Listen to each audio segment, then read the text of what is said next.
hockey Hicky Hicky कसले सम्झ्यो छोरीलाई बोजूले पो सम्झ्यो कि हो कि फुपूहरूले सम्झिनु भयो आमै आमै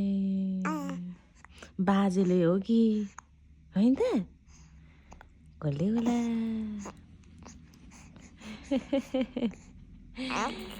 आमै हाँसेको छ नक्कली नि नक्कली हुने हो